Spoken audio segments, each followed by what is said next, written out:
Cae la tarde y en un rincón de la ciudad, en un pequeño jardín, alguien cuenta una historia, reflexiona en voz baja o conversa, paseándose bajo los árboles. Es hora de volver a casa, bajar la velocidad y darle tiempo al tiempo. Christian Warnken nos abre la verja de su jardín para que respiremos aire puro y oxigenemos el espíritu. En Pauta, aquí comienza Desde el Jardín. Una presentación de Grupo Educar, construyendo el futuro de la educación técnico-profesional en Chile. Y Banco Estado, un banco para todos y para cada uno. Lo esencial de toda exploración será volver al propio jardín y ver las cosas por primera vez, decía el poeta T.S. Eliot. Muy buenas tardes, queridas y queridos radiovidentes. Son exactamente las 7:31 y estoy abriendo la verja de madera de mi jardín, como lo hago todos los días a las 7:30, para caminar y conversar con ustedes. Había un gato al fondo del jardín. Me encantan los gatos, pero hace tiempo que no veía un gato. Ahí hay un hermoso y gran gato caminando por el jardín. Hoy día vamos a conversar de un tema de nuestra historia que me parece que es más que una simple efeméride. Aquí comentamos a veces ciertas efemérides históricas.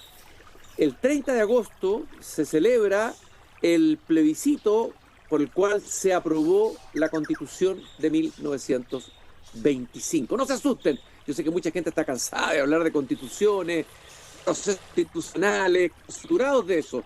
Es que es mucho más que eso. Esta es la Constitución de Arturo Alessandri. Hay un gran personaje, una figura política crucial para entender la historia contemporánea del siglo XX, él, probablemente y Carlos Ibáñez, en esa época son los dos políticos cruciales. Una época complicada, nosotros nos quejamos que tenemos complicaciones, que tenemos una crisis en el sistema político, bueno, que el Parlamento, muchos se quejan del Parlamento, que el Parlamento hoy día es un circo, que no deja gobernar.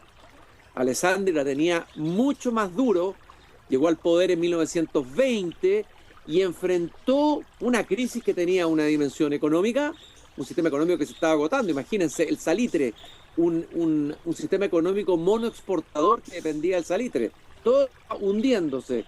La cuestión social, que tiene que ver con clases medias y populares que tenían demandas legítimas y que no encontraban salida a sus demandas. Y un sistema político parlamentario que no daba respuesta, no daba el ancho, entraba en conflicto con el Ejecutivo.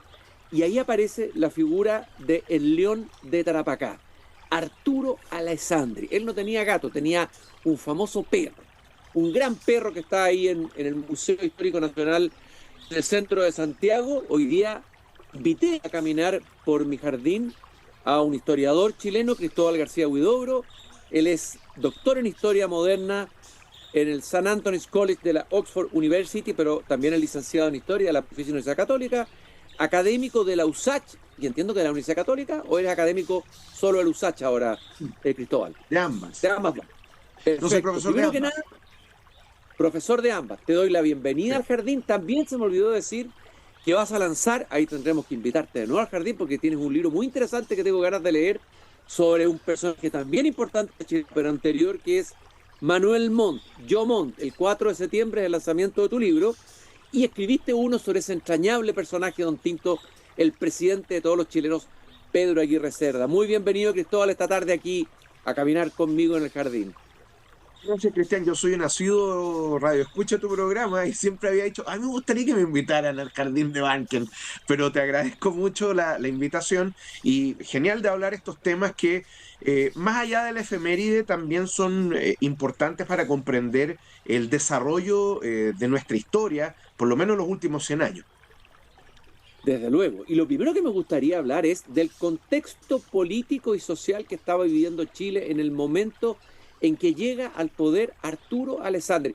No es que el pasado se repita, evidentemente que no es la misma, pero siempre es interesante volver a los momentos de crisis, ¿no? Porque a veces pueden iluminar o conversar con los momentos de crisis que el país está viviendo en el presente. Háblanos un poco de eso, Cristóbal. No, de hecho, hay una frase que se le atribuye a Mark Twain sobre eso de la historia, ¿no? Que no se repite pero rima. Bueno, de hecho, a ver, la situación en Chile era bien compleja. El precio del salitre está en mínimos históricos para 1920 y eso se debe fundamentalmente no a la clásica, al clásico mito que nosotros nos hemos repetido hasta el cansancio de que fueron los alemanes con el salitre sintético los que nos arruinaron el negocio, sino que fue la Primera Guerra Mundial. ¿Por qué? Porque todos los países beligerantes en la guerra tenían grandes stocks de salitre que nos lo habían comprado a nosotros, de hecho. Chile durante la Primera Guerra Mundial se enriqueció a niveles que tú no te puedes imaginar. El problema es que cuando se acabó la guerra, Estados Unidos, lo que quedó de Alemania, el Reino Unido, Francia, etcétera, todos los países que habían hecho, digamos, la acumulación de salitre, adivina qué lo hicieron. Lo vendieron todo el mismo año, 1919. Entonces habían centenares de miles de toneladas de salitre en el mercado que alcanzó uno de los precios mínimos en su historia y Chile vivía precisamente de eso. Teníamos un modelo monoproductor, si tú quieres, ¿no es cierto?, de explotación de salitre, a pesar de que teníamos la economía diversificada en otros ámbitos, pero el salitre era, no sé, el 44% del PIB de nuestro país en esa época. Era el salario brutal. De Chile, como es el cobre, como ha sido el cobre, el salario de Chile.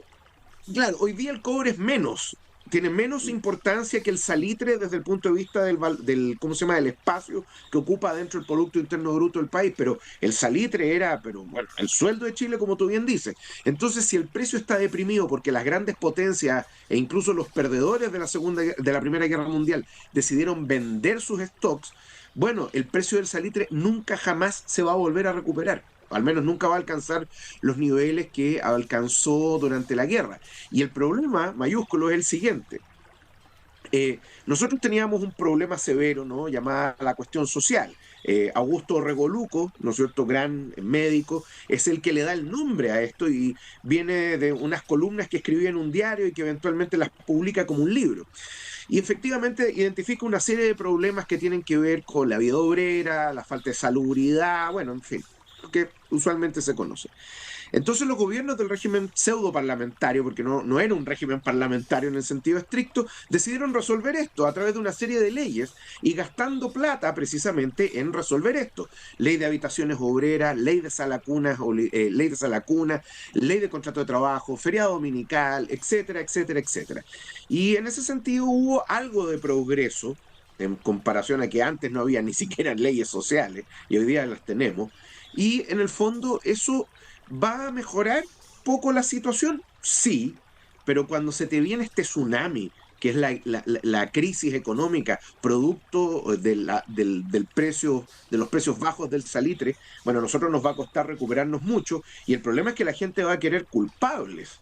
Y quienes van a ser la cabeza de turco de todo esto, efectivamente va a ser el Congreso, al cual se le va a acusar de inacción, de corrupto, en fin. Y por eso, en 1920, vamos a tener a dos candidatos a la presidencia, cada cual con un programa más radical que el otro. Oye, y nos faltó decir, o sea, le agregas a esta crisis económica, a esta demanda social insatisfecha, la crisis del sistema político, o sea, es la tormenta perfecta, es el combo perfecto, digamos, para una tormenta, para una revolución, para quizás qué, para un periodo de inestabilidad. Y ahí llega Alessandri, y ahí me gustaría que me explicaras un poquito, 1920, ¿quién era Alessandri? ¿De dónde venía? ¿No? Viene de una élite, viene del Partido Liberal, pero correspondería a una fracción de los liberales. ¿Quién era Alessandri, este personaje histórico fundamental de la historia de Chile? En el Chile tradicional se hablaba, cuando las cosas eran muy desordenadas, que era una bolsa de gatos algo. Bueno, el Partido Liberal era la más proverbial de las bolsas de gatos, ¿no?, que existían en Chile. A ver, nuestro sistema político, que por lo demás el régimen pseudo parlamentario fue bastante pródigo en progreso en nuestro país. El problema es que no importaba cuánta plata tú gastaras, esto le pasó a José Manuel Balmaceda también, le pasó a Domingo Santamaría, no importaba cuánta bonanza tú tuvieras, el nivel de pobreza que había en nuestro país era brutal. ¿Ya? Entonces, todas las demandas que eran cubiertas en parte no eran suficientes.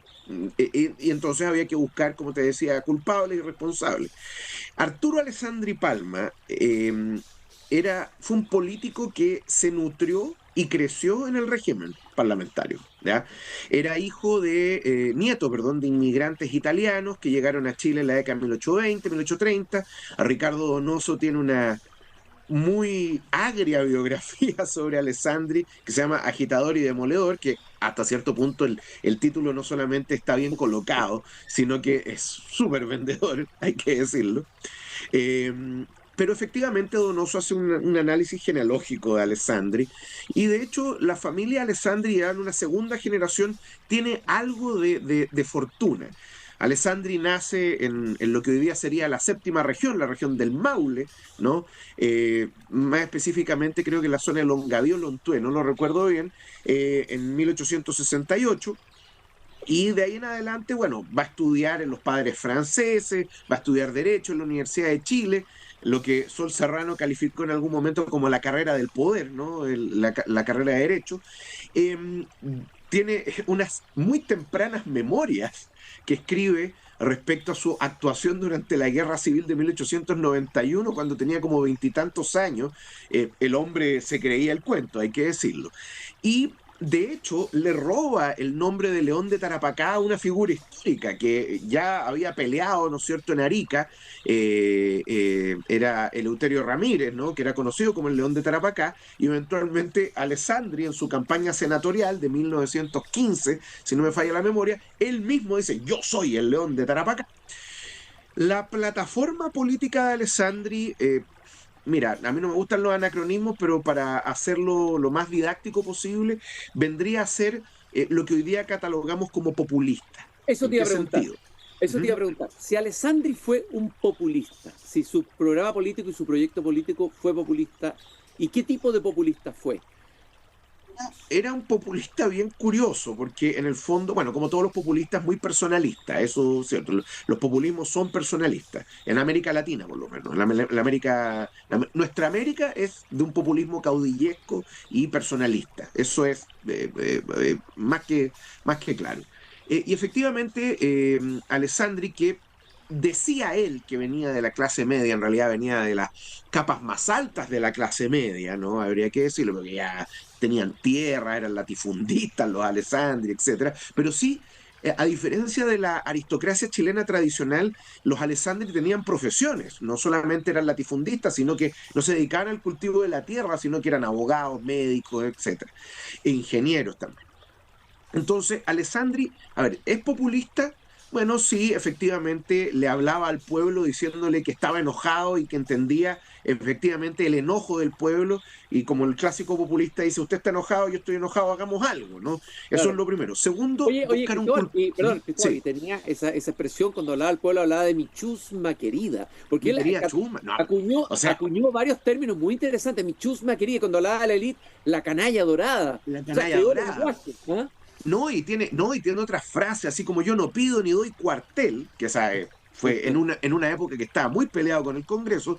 Y hay otra escena que es fantástica, que está Alessandri desde el balcón de su casa, y al lado tenía a Ernesto Barros Jarpa, creo que era su ministro de Relaciones Exteriores, y le dice a Barros Jarpa: Ernesto, pásame tu abrigo.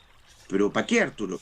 Pásame tu abrigo. Y le grita a la gente que está abajo: pueblo mío, mi querida chusma, ustedes tienen frío, yo también tengo frío. Y agarra el abrigo y se los tira: aquí está mi abrigo para que ustedes tengan algo de calor. Bueno, O sea, Alessandri era dominador de masas en ese sentido, era un es un encantador de personaje serpientes operático, ¿ah? Operático, absoluto.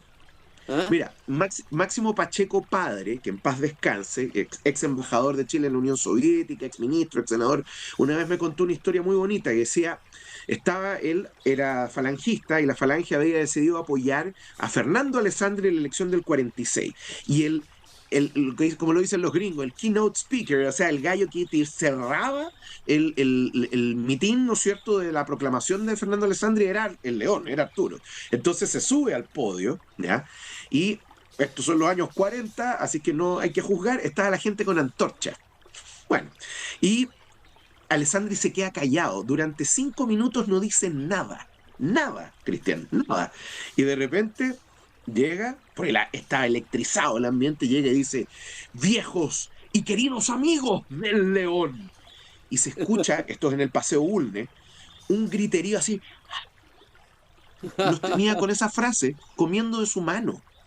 Era O sea, brillante era en lo que ese se sentido. llama un líder carismático. Era un tipo que tenía Absolutamente. carisma. La definición del líder carismático la cumplía Alessandri. Ahora, hay otro elemento que quería preguntarte que es importante y que llama la atención en ese momento de la historia, que entiendo que Alessandri tuvo varias medidas sociales, se encontró con la negativa y la oposición del Congreso, y en ese momento intervienen los militares, con el famoso ruido de esa. Aparecen los militares, irrumpen en el escenario, ¿no? Y bueno, y después vamos a tener varias aventuras militares con incluso gobiernos cortos. A ver, cuéntanos un poco qué pasó ahí y qué importancia tuvo Sí. esa intervención de los militares en ese momento histórico. Mira, en corto, aquí tú te das cuenta que la oportunidad es todo. El Senado estaba discutiendo, porque ya había sido aprobado en la Cámara de Diputados, creo, la creación de la dieta parlamentaria, que en el fondo, a buenas y primeras, es un proceso, es parte de un proceso de democratización, porque hasta 1925, a los diputados, perdón, 24, perdón, a los diputados y los senadores no se les pagaba por ser senadores y diputados. Entonces, al final, esto terminaba así como el presidente de la República y su unidad media, yo creo que Cristóbal García Huidobro y Cristian Barken serían buenos diputados, pongámoslos a ellos, y se arreglaba la elección para que tú y yo saliéramos diputados. Pero claro, si tú eras diputado, tú eras senador, lo hacías más por el prestigio, no por el dinero, y además porque te lo ordenaba el presidente de la República, porque era el que manejaba todo. O sea, el siglo XIX es pródigo en esto. Entonces esto se prestaba para las corruptelas más infames que te puedas imaginar, y a esto hay que sumarle también el hecho de que las personas que no necesitan trabajar para vivir son las personas que se podían dedicar a ser parlamentarios. Ricos, pues. En el fondo, si tú eras un obrero, tú eras un profesional, etcétera, no podías ser senador y diputado al mismo tiempo porque tenías que dejar de trabajar. ¿Me entendés? Entonces, la creación de la dieta parlamentaria fue un acto democrático. El problema es que se empezó a discutir en medio de una crisis que todavía no cejaba. Entonces, esto sentó muy mal. Y a quienes más mal les sentó fue a los militares, especialmente a los miembros del ejército. Los militares tenían su club, que se llama el Club Militar, que tengo entendido que queda en la Alameda, y la cuestión es que un día deciden ir a la sesión del Senado, están en las gradas, arriba, donde están, en la antigua sala del Senado acá en Santiago, y cuando se va a iniciar la discusión, esto está sacado, de hecho, yo creo que lo narra en el libro de Pedro Aguirre Cerda, de hecho, porque él era el ministro del Interior, y está la narración que se cuenta en las sesiones, que parece que no fue tan terrible, y la sesión no hubo que pararla así por ¿cómo se llama?, por el ruido, sino que finalmente dijeron, ¿saben qué? No sigamos porque los militares están protestando. Lo que hicieron los militares fue sacarse sus sables y los empezaron a golpear primero contra el suelo de la grada, ¿no? Y después empezaron a golpearlo contra las columnas del hemiciclo del Senado. Entonces era más o menos terrible esto.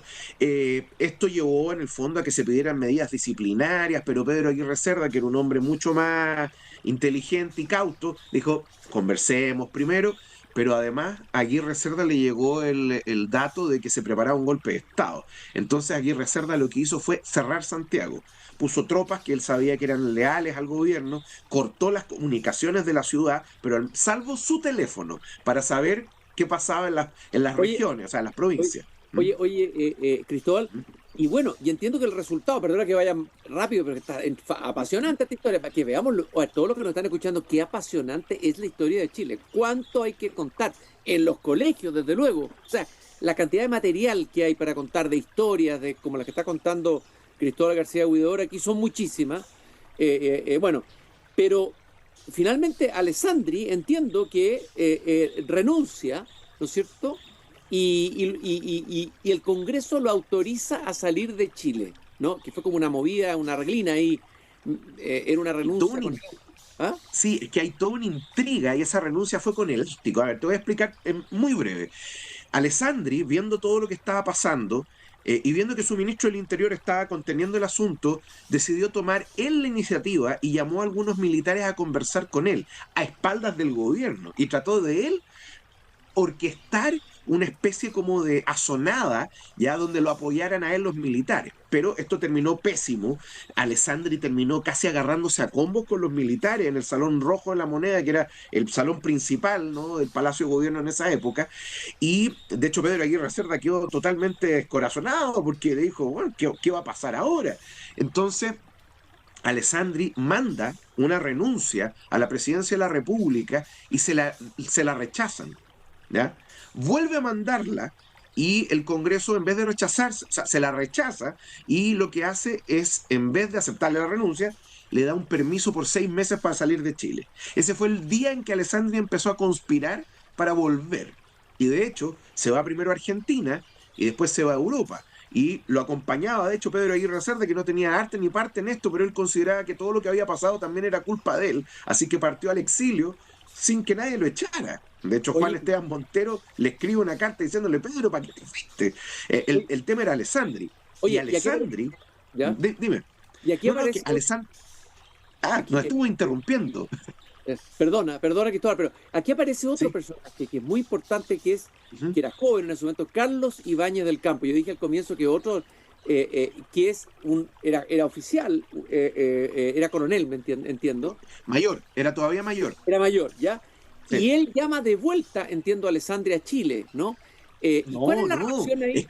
Cristian, esto es más sabroso todavía. Mira, a ver, lo que va a ocurrir es lo siguiente. Carlos Ibáñez, ojo, que no era tan joven, ya tenía más de 40 y tantos años, pero bueno, el tema es que Alessandri empieza a comunicarse con los militares en Chile porque había un golpe de Estado, que se creó una junta militar, que la mandaba el comandante jefe del ejército de la época, Luis Altamirano, Talavera, y que la Junta al principio parecía ser lo que iba a salvar a Chile, en fin, y que le iba a escuchar a todos los militares, pero finalmente la Junta no hizo nada, cerró el Congreso nomás, etcétera. Y los militares jóvenes, como tú bien señalabas, quedaron al garete, quedaron al lado, no, nadie los escuchaba. Entonces Alessandri dijo, ajá, aquí tenemos gente que puede ser aliada, y empiezan a intercambiar telegramas en clave, ¿ya? Finalmente, desde Europa, se acuerda un golpe de Estado que va a ocurrir en enero de 1925, el 15 de enero creo que, y que en el fondo está Marmaduke Grohe, está Ibáñez, y hay una serie de otros personajes, todos que van a tener una lustrosísima carrera política después de todo esto, y eventualmente lo que pasa es que se da este golpe, se crea otra junta, y esa junta, que está totalmente dominada por Alessandri, de hecho le pide a Alessandri que vuelva. Ujú. Y Alessandri vuelve. ¿Y sabes cómo vuelve, mi querido Cristian? Vuelve por el trasandino desde Estación Central, y acá lo esperaban arcos triunfales hechos con flores. Y aquí hay una anécdota bien simpática. La caravana de Alessandri va por la Alameda, y Alessandri, que era un asiduo visitante de la confitería Torres, ve que hay un mesero que lo está esperando con un barro luco y una Coca-Cola, ¿no? Entonces Alessandri hace parar toda la caravana, se come el sándwich, se toma la Coca-Cola, le deja una propina al mesero y sigue. Alessandri volvió a la moneda como un héroe. Esa es la cuestión. Oye, Y como el futuro salvador de Chile. claro, todo un montaje teatral, operático, como dije yo. O sea, nosotros en Chile tenemos nuestro propio realismo mágico, ¿eh? Aquí tenemos un ejemplo, nos creemos más sobrios al resto de América Latina, pero tenemos nuestros caudillos, tenemos nuestro realismo mágico. Te quiero hacer una pregunta antes de ir a la pausa. Tenemos una breve pausa y vamos a seguir conversando sobre... No hemos llegado todavía a la Constitución, ¿no? Vamos a abordarla al regreso del programa, porque lo que estamos celebrando y recordando son los 100 años de la Constitución de 1925. La pregunta es la siguiente. La figura de Alessandri, ¿qué significa, qué trascendencia tiene y qué actualidad tiene y qué puede iluminar o dialogar con la situación que estamos viviendo hoy día en Chile? O este momento que rodea a Alessandri. ¿Cuál es tu reflexión como historiador? Yo sé que los historiadores no tienen que comentar la actualidad, pero sí, No, pero algo uno, decirlo. lo que pasa es que uno puede encontrar puntos de anclaje, ¿no? A ver, Alessandri es un político que a ver, tiene toda una trayectoria importante, terminó siendo presidente del Senado, muere siendo presidente del Senado en el año 50, pero claro, su bagaje político es un tonelaje absoluto. Ahora, lo que sí es que el Alessandri de los años 20 no es el mismo Alessandri de los años 30, ¿ya? Ni de los 40. Entonces hay distintos Arturos Alessandri, ¿me entiendes? Pero el legado de Alessandri es difícil de sopesar. Yo creo, al día de hoy, que todavía no conocemos bien a Alessandri. Alessandri tiene varias biografías, pero son todas agiografías. O sea, Alessandri, salvo por la de Donoso, que es una diatriba espantosa, todas las biografías que hay de Alessandri que poco menos que era un líder nato, carismático, un santo. Y hace falta un equilibrio ahí. Y por otro lado, nuevamente, por ejemplo, Cristian Gasmuri, gran profesor de historia, ¿no? Estudioso del siglo XIX-XX, decía que la clase media entró con Alessandri de la mano a la moneda. Hasta cierto punto eso es cierto, pero yo te diría que no sé si con Alessandri, pero sí con Alessandri, con Ibáñez y con los presidentes siguientes. Eso sí, hay una influencia importante y donde la clase media se transforma gracias a las políticas del periodo parlamentario, después de Alessandri y sus sucesores, ¿no es cierto?, en un grupo fundamental dentro de la vida política nacional, ¿ya? Hoy día podríamos discutir si eso es así o no, pero por lo menos durante buena parte del siglo XX van a ser fundamentales y mucho de eso, mucho de ese legado viene de la obra de Arturo Alessandri Palma en sus dos administraciones.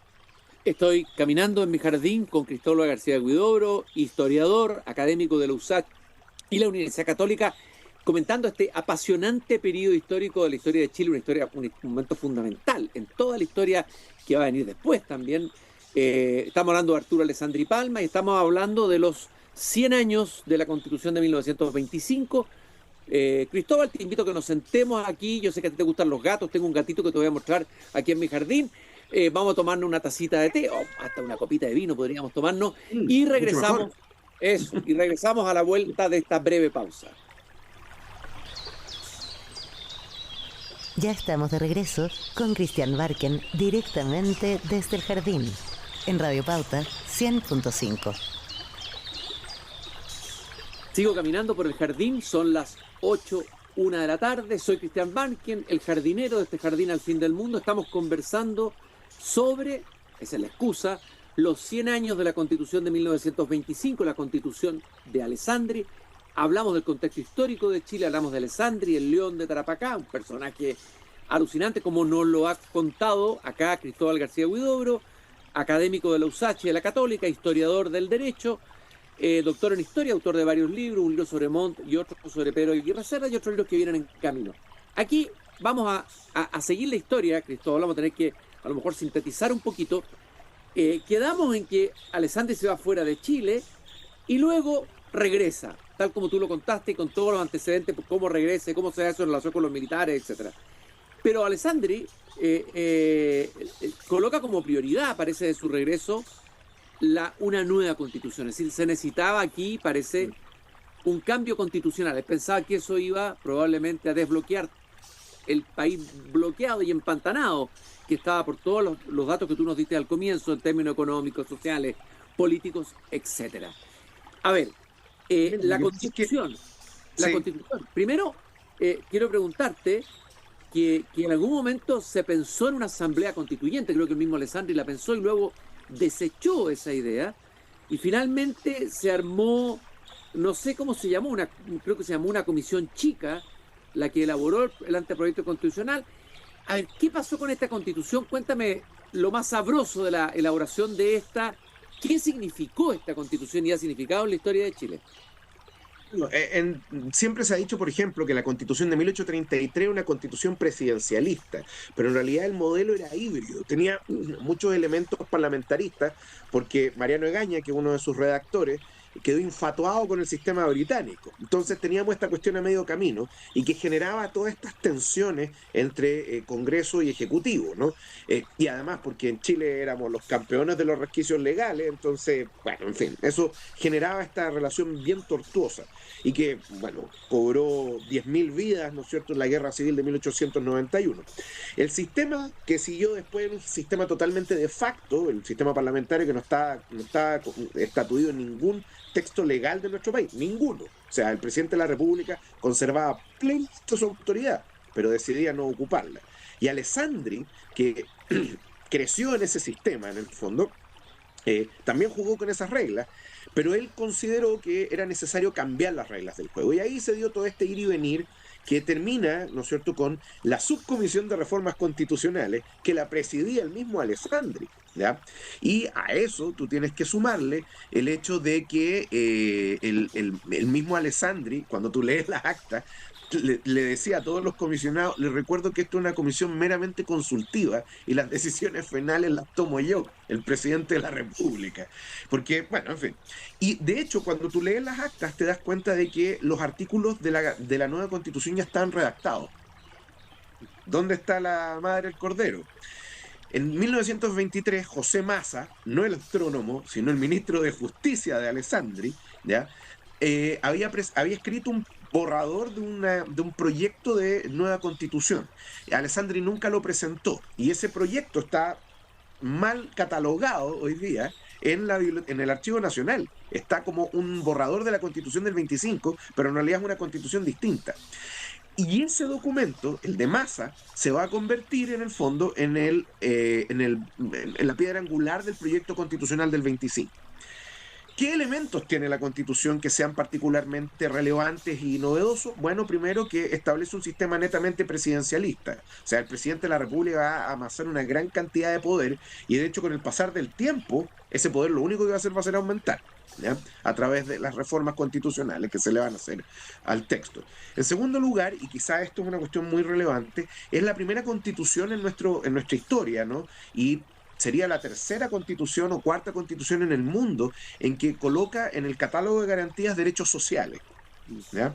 Ahora, esta constitución fue acerbamente criticada por uno de los grandes juristas de la historia del mundo, que fue Hans Kelsen, este austrocheco. Decía que la Constitución de 1925 era un ejemplo clásico de autoritarismo y antiparlamentarismo, y en un artículo que tiene 6 páginas, que está en alemán, pero que lo tradujo Joaquín García Huidobro al castellano hace unos años atrás, y está publicado en una revista de filosofía, efectivamente habla peste de la Constitución del 25 y le encuentra 25.000 problemas también, pero Kelsen no era chileno, no vivía en Chile ni conocía nuestra realidad. Y en ese sentido la Constitución del 25 de alguna manera resolvía los entredichos entre el Congreso y el Ejecutivo, le entregaba una puerta de salida al Ejecutivo. ¿Qué pasaba si no se aprobaba la ley de presupuesto? Que es la misma norma que existe hasta el día de hoy, que si llegado el 31 de diciembre no se aprueba el presupuesto, rige la ley que mandó el presidente tal y cual, o sea, el proyecto que mandó el presidente tal y cual, y se da por promulgado. Y como te decía, el tema de las leyes sociales, eso yo creo que va a ser quizá uno de los puntos fuertes de la Constitución. Y otro elemento importante tiene que ver también con la separación Estado-Iglesia. Deja a la Iglesia de ser religión del Estado. Aquí ya nos metemos en temas clericales y me imagino que la Iglesia estaba inquieta por lo que había ocurrido. Bueno, eso también es importante, esa separación es histórica, ¿no?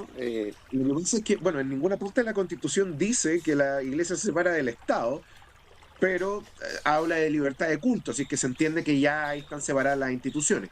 Monseñor Crescente Errázuriz siempre dijo que era alessandrista. Hay una anécdota sobre eso también que es bien entretenida, pero Monseñor Errázuriz tenía que velar en el fondo, que era el arzobispo de Santiago, velar por la salud de la Iglesia. Y de hecho los defensores primordiales de esto van a ser los conservadores en la comisión.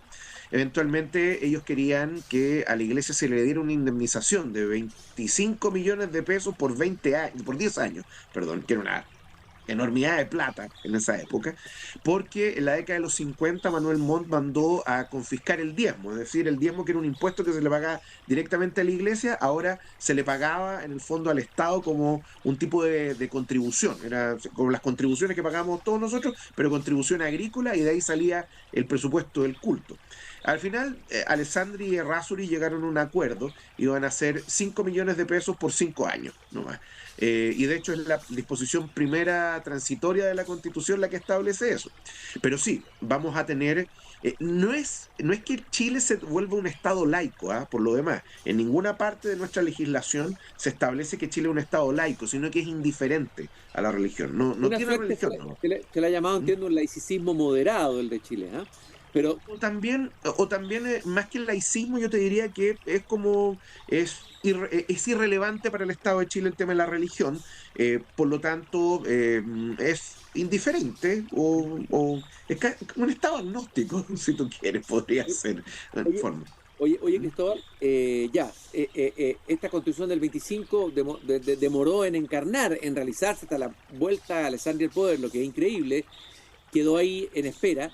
Ahora, cuando se reactiva el proceso constitucional en Chile, cuando entramos en la fiebre constitucional después del estallido, recuerdo haber entrevistado aquí en este mismo programa a Joaquín Luis Trujillo Sosa.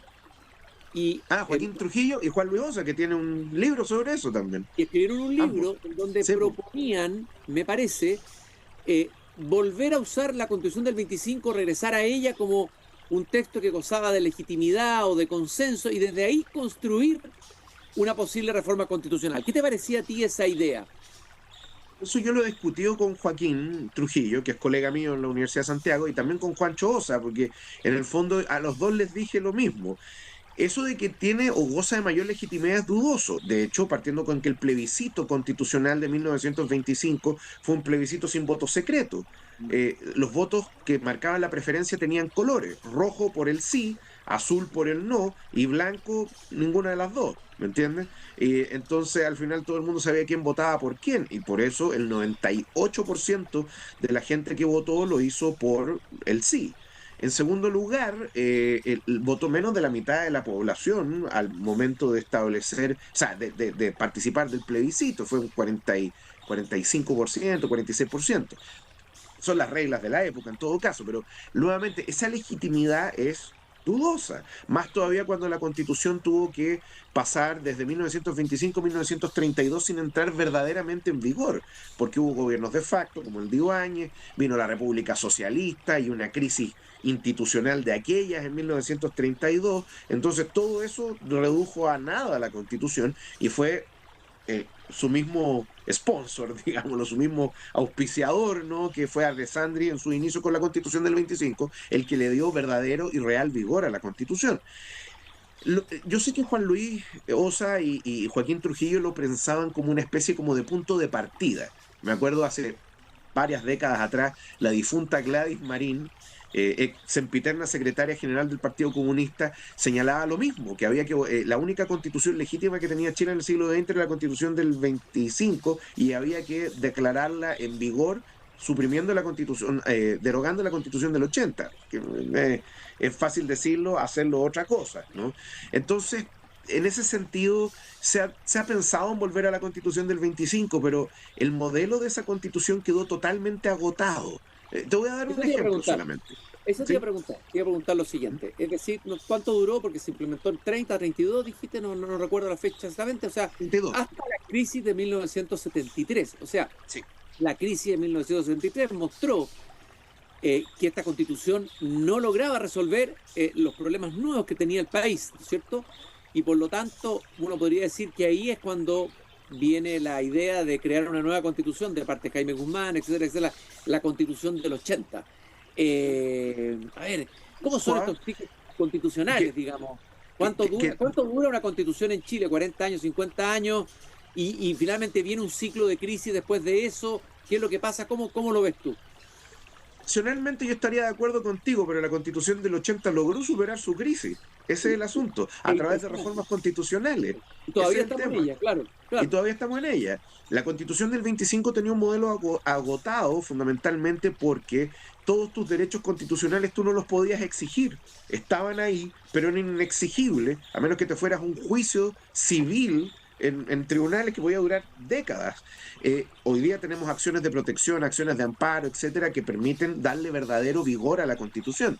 Ahora, indudablemente, en poco tiempo más, me refiero 10, 15, 20 años, nosotros vamos a tener que volver a examinar nuestra Constitución. Eso es obvio, Y porque aquí las te quiero, necesidades de 20 años... ¿Sí? y ¿Perdón? aquí te quiero señalar un punto, perdón, Cristóbal, en los últimos minutos que nos quedan.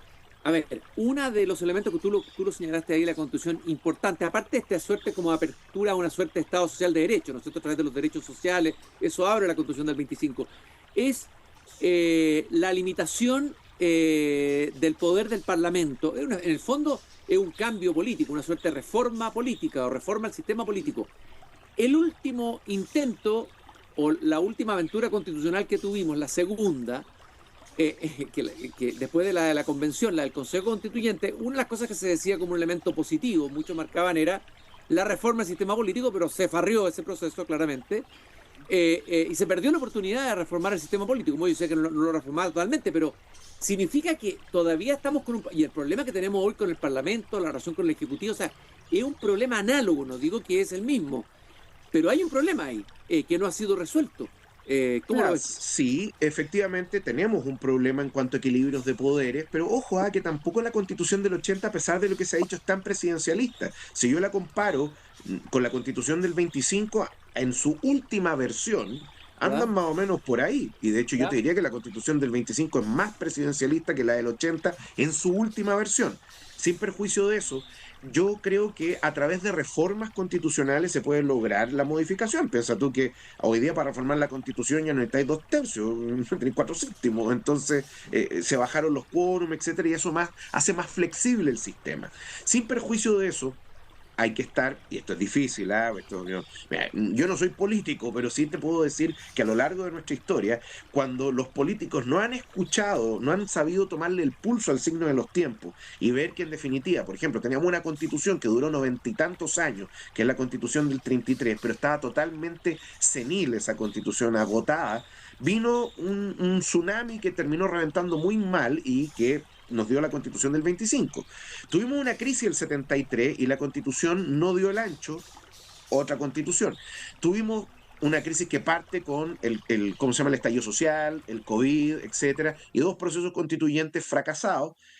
En ese sentido, también hay que decirlo, ¿no? ¿Nos farreamos una oportunidad? Puede ser, pero yo siempre he pensado que por vía reforma tú puedes conseguir más cosas que tratando de hacer tabla rasa, ¿no? Entonces, yo creo que en más temprano que tarde, citando al presidente Allende en algún momento, algo de su vida, vamos a tener que volver a la Constitución, volver a revisarla y quizá decidir si vamos a cambiar todo el edificio constitucional o solamente vamos a hacer algunas refacciones porque en el fondo la constitución, más allá de su origen, ha sido legitimada por dos plebiscitos constitucionales, a contrario censo de lo que se presentó en su momento, y por otro lado, ver si efectivamente la constitución resuelve o no las problemáticas que tiene una sociedad determinada. Sin perjuicio de eso, y con esto termino, no significa eso que las constituciones son panaceas ni los remedios fundamentales para, ¿cómo se llama?, la salud y bienestar de una sociedad. Es un marco, pero no es la solución. Bueno, hay ejemplos en Latinoamérica que demuestran que se han presentado cambios constitucionales llenos de artículos y todo y que no han solucionado, al contrario, han agravado las crisis de grandes países latinoamericanos. Quiero terminar, Cristóbal, recordando que en el año 25 el poeta Vicente Huidobro, que fue precandidato presidencial en una de las elecciones, escribió El Balance Patriótico, hicimos un programa especial sobre eso, que parte diciendo: un país que apenas los 100 años de vida está viejo y carcomido, lleno de tumores y de supuraciones de cáncer, como un pueblo que hubiera vivido 2000 años y se hubiera desangrado en heroísmos y conquista. Hoy día le escuché, dice deprimido, hoy día le escuché una entrevista, o leí una entrevista en La Segunda a Karen Tal, que fue directora, presidenta de ICARE, diciendo: el país está deprimido, hay una depresión, hay un estado de ánimo depresivo, ojo, alerta, estemos atentos. Huidobro dice el año 25 esto, nosotros estamos en el año 2025, hay que estar atentos a los distintos ciclos históricos, la historia algo nos enseña. Quiero agradecerte, Cristóbal, este paseo a través del jardín. No sé por qué se me llenó de gatos el jardín ahora de que llegaste. Tú parece que se atraen los gatos contigo a algo. Tienes gatos, ¿no? ¿Te gustan los gatos, no? Mira, que tengo se fue, el que tengo una comunidad de techo con el gato que vive aquí, que es Ah, el verdadero perfecto. dueño de la casa. Yo Entonces, un naranjo ahí que anda por ahí. me encantan los gatos. Cristóbal García Huidobro, académico del USACH, de la Católica, historiador del derecho. El 4 de septiembre estaremos atentos para comprar y leer tu libro y probablemente te invitaremos al jardín a conversar tu libro, Yomón. Muchas gracias, Cristóbal, por haber estado esta tarde aquí en el jardín. Sí, Cristian, que se repita. Y un datito nomás, que ya el libro está en preventa, así es que lo pueden comprar en distintos, ¿cómo se llama? Comercios. Así que eso, y fue fantástico. De otro momento muy importante de la historia y muy interesante y poco revisado, sobre todo con las nuevas generaciones. Quiero recordarles también que nos acompaña Grupo Educar, construyendo el futuro de la educación técnico-profesional en Chile. Conoce más sobre nuestro trabajo en grupoeducar.cl y Banco Estado. En Banco Estado renovamos el patrimonio de todos para todos con la apertura del edificio patrimonial Valparaíso Prat, una muy buena noticia para Valparaíso, con un nuevo centro de contacto telefónico, un centro de negocios y el Centro Cultural Banco Estado. Infórmate más en bancoestado.cl. Nos pasamos, pero que estaba muy entretenido, hay que volver a estudiar nuestra historia. 8:19, queridos radiovidentes, mañana nuevamente a las 7:30 nos encontramos para seguir caminando y conversando por este jardín. Muchas gracias, Cristóbal. Hasta mañana. Es hora de cerrar la verja de madera del jardín.